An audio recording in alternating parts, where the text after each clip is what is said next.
জয় জগন্নাথ। তো আমরা চলে আসছি, দেখো, দীঘার জগন্নাথ মন্দিরে। এতদিন নাম শুনেছি, আজকে চলে আসছি। কি সুন্দর মন্দিরটা দেখো। অ্যাকচুয়ালি কালকে রাত্রেও আমরা এসেছিলাম, তো কিন্তু কালকে রাত্রে প্রচন্ড পরিমাণে বৃষ্টি ছিল, ওর জন্য মনে করো ভালোভাবে ঘোরা হয়নি। কিন্তু আমরা ভালো ঘুরেছি, কিন্তু ফটোশুট তো আর রাত্রেবেলা করা যায় না, অন্ধকার অন্ধকার ছিল, আর একটু বৃষ্টিও পড়ছিল, তার জন্য করি না। তার জন্য আজকে সকালে আবার এসেছি। দেখো তোমরা সবাই, কি সুন্দর দারুণ মন্দিরটা। আর আমি এই মন্দিরের পুরোটা ভিডিও করে নিচ্ছে, এটা তোমাদেরকে পরে দেখাবো। এখন তো পুরোটা একবারে করা সম্ভব না, আর ভিতরে ঠাকুরের ভিডিও করতে দিচ্ছে না, জাস্ট পুরো মন্দিরের ভিডিওটা করব। তো এটা মতো সব দেখানো সম্ভব না, আমরা আসছি ওটাই দেখাচ্ছি।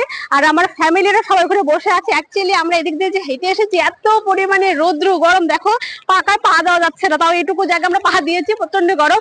আর সবাই এখানে বসে আছে, চলো আসো দেখবে। এর একটু মাথা গরম হয়ে গেছে বেচারা। আমরা সব ওখানে নামের ওখানে গিয়েছিলাম, ওকে ঢুকতে দেয় না দেখে ও রাগ হয়ে গেছে। আর বাকি সব এখানে এই যে একদিন ফটোশুট করতে ব্যস্ত হয়ে গেছে।